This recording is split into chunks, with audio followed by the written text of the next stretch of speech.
ስሞትን ወታደራዊ ማዕረግዎን እና የነበረዎትን ኃላፊነት ያስታውቁ። እሺ፣ ስሜ ሌተናል ኮሎኔል ደመላሽ አሰፋ እባላለሁ። የሁለተኛ ክፍለ ጦር ስድስተኛ እዝ ማለት ነው። በአሁኑ ሰዓት ምን አይነት ሁኔታ ላይ ነው የሚገኙት?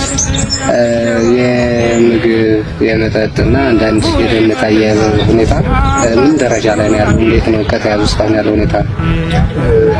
እዚህ ላይ አያያዝ ደረጃ ሲጀመር እዚህ አካባቢ በአማራ ክልል ውስጥ ብዙ ስላልቆየው ኢንፎርሜሽን ጥሩም ነው መጥፎም ነው የሚለውን ነገር የሚጠበቅ ነገር አስቤ በውስጥ ያስኩት ነገር የለም። ከመጣን ግን ተማርኬ ወደዚህ ወደ በፋኖች ከገባው ጊዜ ጀምሮ በጣም ጥሩ የሆነ አያያዝ ነው ያለው።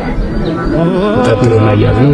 ለደህንነቱም ለሌላም ጥበቃው ከአመራሩ ጀምሮ እስከታች እስከ አባሉ ድረስ ጥሩ አያያዝና እንክብካቤ ያለው ነው። በመልኩ የተያዙበትን ሁኔታ ስለ ሁኔታው የተወሰነ ሊያስታውሱ ይችላሉ? በኋላ ተመለሰው እንዴት ነው የተያዙት?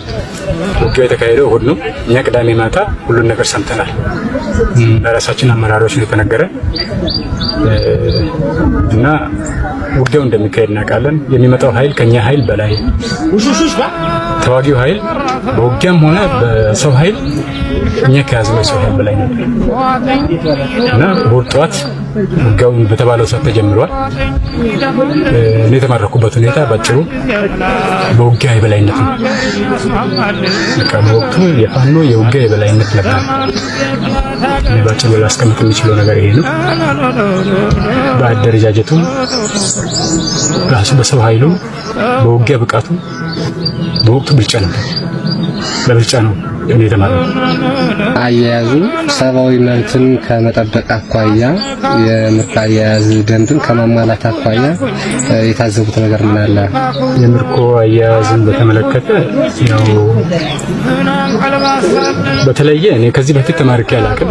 ለምርኮኛ ምን ይሟላል ምን ይጎለዋል ወይም ደግሞ ይሄ ምን ተሟልቶልኝ ምን ጎደለኝ የሚለውን ነገር ራሱ ዘርዝሬ ማስቀመጥ አልችልም። ምክንያቱም በዚህ ነገር ላይ ያለኝ እውቀት በጣም አነስተኛ እና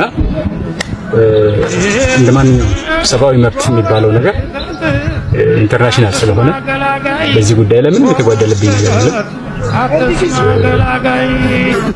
በዚህ ጉዳይ ላይ ይሄ ጎደለኝ ብዬ ላስቀምጥ የሚችለው ነገር የለም። ጦርነቱን እንዴት ነው የሚገልጹት? ምን አይነት ጦርነት ብለው ሊገልጹት ይችላሉ? አሁን እየተደረገ ያለውን ጦርነት በዚህ ክልል ጦርነቱ በነገራችን ላይ ይሄ ጦርነት ከባድ ጦርነት ነው። በእርስ በራስ የሚካሄድ ጦርነት ነው። ህዝባዊ ጦርነት ነው። እዚህ ጋር ጦርነቱን የከፋ የሚያደርገው ነገር ምንድነው? ህዝባዊ ጦርነት ነው። ማንም ሰው ቢሆን ህዝብን ተዋግቶ ማሸነፍ አይችልም። እኔ እስከሚገባኝ ድረስ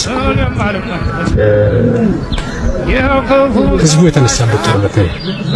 እየተዋጋ ያለው ፋኖ ብቻውን አይደለም፣ መከላከያ ብቻውን